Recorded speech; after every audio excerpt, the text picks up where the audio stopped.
ಹೆಣ್ಣು ಅಂತ ಹೇಳಿದ್ರೆ ಸಾಕಷ್ಟು ವರ್ಣನೆಯನ್ನು ಮಾಡ್ತೀವಿ, ಹೆಣ್ಣಿಗೆ ಗೌರವವನ್ನು ಕೊಡ್ತೀವಿ ಅನ್ನುವಂಥ ಮಾತುಗಳನ್ನು ನಾವು ಕೇಳಿರ್ತೀವಿ. ಆದರೆ ನಿಜವಾಗಿಯೂ ಕೂಡ ಹೆಣ್ಣಿನ ಮನಸ್ಸಿನಲ್ಲಿ ಏನಿದೆ ಅಂತ ಹೇಳಿ ನಾವು ಯಾರೂ ಕೂಡ ಅರ್ಥ ಮಾಡ್ಕೊಳ್ಳೋದಕ್ಕೆ ಹೋಗೋದಿಲ್ಲ. ರಾಣಿ ಅಂತ ಹೆಣ್ಣು ಅಂತ ಹೇಳಿದ್ರೆ ನೀವು ಏನು ವ್ಯಾಖ್ಯಾನಿಸ್ತೀರಾ ಗುರುಗಳೇ?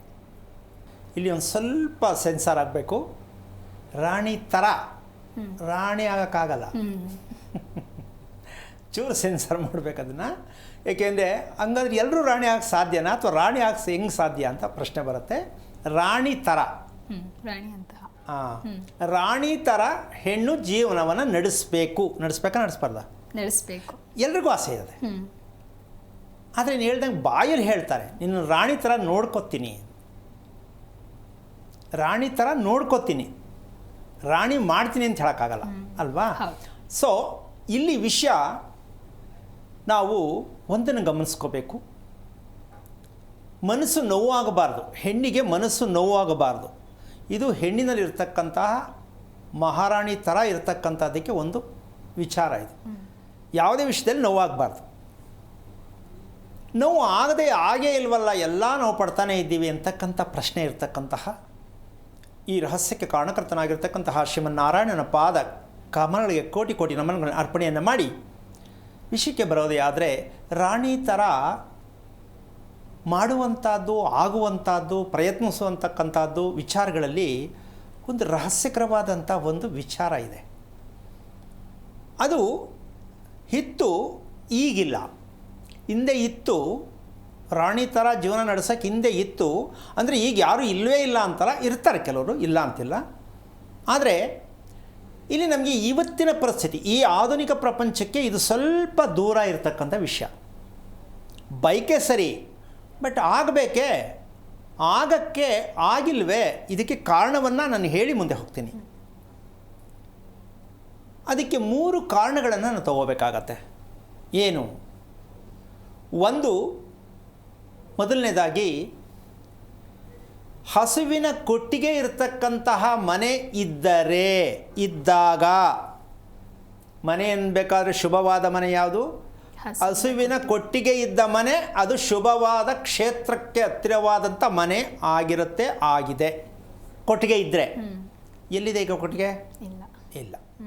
ಇನ್ನು ಎರಡನೇ ವಿಷಯಕ್ಕೆ ಬಂದರೆ, ಹೆಣ್ಣು, ಇದು ತುಂಬ ಕಷ್ಟಕರವಾದ ವಿಚಾರ, ಅರಗಿಸ್ಕೊಳ್ಳೋಕ್ಕೂ ಆಗಲ್ಲ, ಕೇಳೋಕ್ಕೂ ಆಗಲ್ಲ.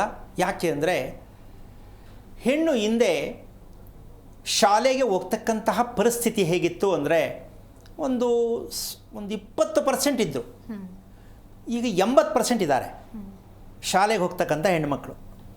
ಶಾಲೆಗೆ ಯಾವ ಹೆಣ್ಣು ಮಕ್ಕಳು, ಆದರೆ ಇವತ್ತು ಇದನ್ನು ಕೇಳಿದ್ರೆ ಕೋಪ ಕೂಡ, ಬೇಜಾರು ಕೂಡ ಆಗುತ್ತೆ ಕೆಲವರಿಗೆ. ಯಾಕೆ ಈ ವಿಷಯವನ್ನು ಹೇಳ್ತಾ ಇದ್ದೀನಿ ಅಂದರೆ, ಪ್ರಥಮ ಋತುವಿನ ಅಂಶದಲ್ಲಿ ಪ್ರಥಮ ಋತುವಿನ ಸ್ಥಳ, ದಿನ, ಸಮಯ, ಬಟ್ಟೆ ಇವೆಲ್ಲವನ್ನು ಗಮನಕ್ಕೆ ತಗೊಂಡು ಇಂದಿನಿಂದನೂ ಬಂದಿರತಕ್ಕಂಥ ಒಂದು ಸಂಪ್ರದಾಯ ಪ್ರಚಾರ ಇದೆ. ಅದಕ್ಕೆ ಲೆಕ್ಕ ಹಾಕಿದ್ರೆ ಸ್ಕೂಲ್ಗೆ ಹೋಗ್ತಕ್ಕಂತಹ ಮಕ್ಕಳು ಸ್ಕೂಲ್ನಲ್ಲಿ ಅಕಸ್ಮಾತ್ ಪ್ರಥಮ ಋತು ಆಗಿದ್ದಂತಹ ವಿಚಾರಗಳು ಸಾಕಷ್ಟು ಇರುತ್ತಲ್ಲಮ್ಮ, ಇರುತ್ತಲ್ಲ, ಹೆಣ್ಣಿಗೆ ಬರಲ್ಲ. ಮನೆ ಬಿಟ್ಟು ಹೊರಗಾದಂಥ ಹೆಣ್ಣು ಜೀವನ ಪರ್ಯಂತ ಸುತ್ತಾನೇ ಇರಬೇಕು, ಎಲ್ಲೂ ನಿಲ್ಲಕ್ಕಾಗಲ್ಲ. ಮನೆ ಬಿಟ್ಟು ಹೊರಗಡೆ ಪ್ರಥಮ ಋತುವಾದ ಹೆಣ್ಣು ಜೀವನ ಪರ್ಯಂತ ಓಡಾಟ ತಿರುಗಾಟ, ಒಂದು ಕಡೆ ನಿಲ್ಲಲ್ಲ.